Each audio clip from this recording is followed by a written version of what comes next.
एक बार की बात है, पहाड़ी के नीचे बसे एक छोटे से गांव में एक जवान लड़का रहता था। वह लड़का उस पूरे गांव में अपने आलस्य और कामचोरी के लिए प्रसिद्ध था।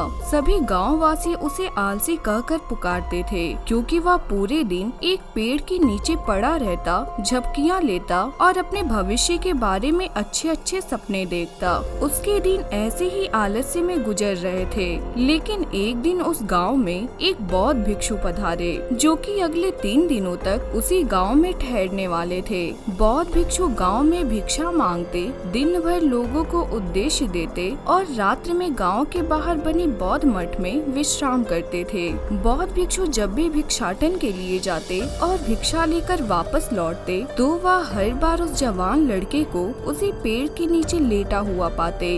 बौद्ध भिक्षु 2 दिनों तक यह सब देखते रहे और वो समझ गए कि ये लड़का मानसिक आलस्य का गुलाम है। तीसरे दिन जब बौद्ध भिक्षु भिक्षा लेकर वापस लौट रहे थे, तो वह उस लड़के के पास गए, जो कि अभी भी उसी पेड़ के नीचे लेटा हुआ था। भिक्षु ने लड़के से कहा, बेटा, मेरे पास तुम्हारे लिए एक काम है। मैं चाहता हूँ कि तुम उस पहाड़ी की चोटी तक जाओ और वहाँ से मेरे लिए एक पंख लेकर आओ। लड़के ने लेटे लेटे ही अपना सिर पहाड़ी की तरफ घुमाया और उसकी सबसे ऊंची चोटी तक अपनी नजर दौड़ाई। उसके बाद उसने बौद्ध भिक्षु की तरफ देखा और हंसते हुए कहा, यह असंभव है। मैं उस पहाड़ी के शिखर तक नहीं जा सकता। मैं बहुत आलसी हूँ। बौद्ध भिक्षु ने मुस्कुराते हुए कहा, अरे लेकिन मुझे जिस पंख की तलाश है वो इस पहाड़ी के शिखर पर भी नहीं मिलेगा। वो तो इस पहाड़ी की दूसरी तरफ एक गुफा के अंदर मिलेगा, जिसके लिए इस पहाड़ी के शिखर तक चढ़कर दूसरी तरफ नीचे उतरना होगा। लेकिन वह कोई साधारण पंख नहीं है। ऐसा पंख तुमने आज तक कहीं नहीं देखा होगा। वो एक बहुत ही दुर्लभ लेकिन सुंदर पंख है, जो अपनी रोशनी बिखेरता है। भिक्षु ने इन बातों से उस लड़के के अंदर उत्सुकता जगा दी। उसने आज से पहले ऐसे किसी भी पंख के बारे में कभी नहीं सुना था और ऐसे रोमांचक सफर के बारे में सोचकर वह अंदर से उत्साहित हो उठा। इसलिए उसने भिक्षु की चुनौती को स्वीकार करने का निश्चय किया और वह पहाड़ी की तरफ चल पड़ा। लेकिन चढ़ाई बहुत लंबी और कठिन थी। जल्द ही लड़के का शरीर थकने लगा, सांस फूलने लगा और शरीर से काफी पसीना बहने लगा। लेकिन फिर भी उसने चलना जारी रखा। वो जैसे जैसे ऊपर और ऊपर चढ़ता गया, उसे प्रसन्नता और उत्साह की अनुभूति होने लगी, जिसे उसने आज से पहले कभी महसूस नहीं किया था। अंततः जब वह कड़ी मेहनत और लंबे प्रयास के बाद पहाड़ी के शिखर पर पहुंचा, तो वह पूरी तरह से थक चुका था। लेकिन वह बहुत खुश था। उसे अंदर से आत्मसंतुष्टि का एहसास हो रहा था। उसके चेहरे पर योद्धा जैसी मुस्कान थी, जैसे उसने कोई युद्ध जीत लिया हो। उसने पहाड़ी के शिखर से नीचे देखा तो उसके सामने एक बहुत ही मनमोहक दृश्य था। उसने अपने अंदर एक उपलब्धि की भावना महसूस की, जो उसने आज से पहले कभी नहीं की थी। लेकिन असली चुनौती तो आगे थी। लड़के को पहाड़ की दूसरी ओर उतरना था और उस गुफा को ढूंढना था, जहां पंख के मिलने की बात कही गई थी। नीचे उतरना और भी ज्यादा मुश्किल व खतरनाक था, क्योंकि ढलान ज्यादा खड़ी थी और चढ़ाई के समय लड़का कई बार लड़खड़ाया और गिरा भी था, तो वह डर भी उसके अंदर था। लेकिन भिक्षु को पंख लाकर देने के वादे की वजह से वह लगातार आगे बढ़ता रहा। काफी खोज मशक्कत और कड़ी मेहनत के बाद जब वह अंत में गुफा तक पहुंचा, तो उसने देखा कि पंख वहीं पड़ा हुआ था, जो गुफा के प्रवेश द्वार से छनकर आ रही रोशनी में चमक रहा था। उसने पंख उठाया, लेकिन उसकी सुंदरता को देखकर अचंभित रह गया। वह काफी देर तक पंख को ही घूरता रहा, लेकिन फिर अचानक उसे याद आया कि अभी तो उसे वापस भी जाना है। उसने खुद की तरफ देखा। वह पूरी तरह से थक चुका था। वह चिंतित हो गया कि पहाड़ पर कैसे चढ़ेगा और भिक्षु तक पंख कैसे पहुंचाएगा।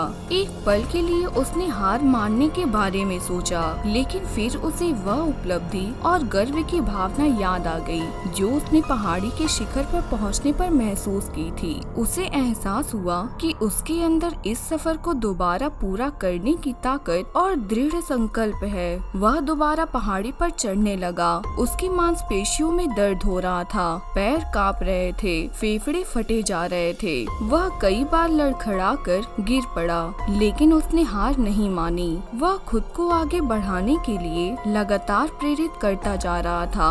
अथक प्रयास और घंटों की कड़ी मेहनत के बाद अंततः जब वह बौद्ध भिक्षु के पास पहुंचा और उनके हाथों में वह पंख रखा तो उसकी खुशी का ठिकाना न रहा। उसे महसूस हुआ कि आज उसने अपने आलस पर काबू पा लिया है और कुछ महत्वपूर्ण करके दिखाया है। उसके चेहरे पर इतनी खुशी और संतुष्टि का भाव देखकर बौद्ध भिक्षु मुस्कुराए और बोले, बहुत बढ़िया मेरे बच्चे, आज तुमने जीवन का एक बहुत ही महत्वपूर्ण सबक सीखा है कि आलस कोई ऐसी चीज नहीं है जिसे स्वीकार कर लिया जाए या सहन किया जाए। आलस्य पर काबू पाना एक चुनौती है, यह एक बांधा है जिसे पार करना ही होगा और आलस को खत्म करने के लिए तुम्हें अपना पहला कदम उठाना ही पड़ेगा। अपने लक्ष्य की ओर चलना ही पड़ेगा और तब तक चलते रहना पड़ेगा जब तक तुम अपनी मंजिल को हासिल नहीं कर लेते हो।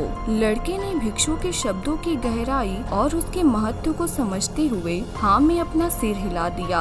आज उसे एहसास हुआ कि वह हमेशा से ही बड़ी और महान चीजों को करने में सक्षम था, लेकिन उसके आलस्य ने उसको रोक रखा था। अब वह जानता था कि उसके पास अपने रास्ते में आने वाली किसी भी बाधा को दूर करने की ताकत और दृढ़ संकल्प है। इसके बाद भिक्षु ने उस लड़के को आशीर्वाद दिया और उस गांव से चले गए। इस कहानी से सीखने वाली बात यह है कि जब हम असंभव लगने पर भी अपने लक्ष्य को प्राप्त करने के लिए खुद को आगे बढ़ाते हैं, तब हम अपने भीतर एक ऐसी ताकत और दृढ़ संकल्प की खोज करते हैं जिसके बारे में हम पहले कभी नहीं जानते थे। आलस्य पर काबू पाने के लिए हमें खुद को चुनौती देनी चाहिए और बड़े व महत्वाकांक्षी लक्ष्य बनाने चाहिए। फिर चाहे वो लक्ष्य कितने ही मुश्किल क्यों न हो, हमें लगातार खुद को अपनी शारीरिक और मानसिक सीमाओं से अकेला रहना चाहिए और असफलताओं व बाधाओं का सामना करने पर भी अंदर से मजबूत बने रहना चाहिए। हमें अपने लिए एक नियम बनाकर और उस पर टिके रहकर अपनी दैनिक आदतों और दिनचर्या में अनुशासन और निरंतरता भी विकसित करनी चाहिए। हम कुछ ऐसी अच्छी आदतें बना सकते हैं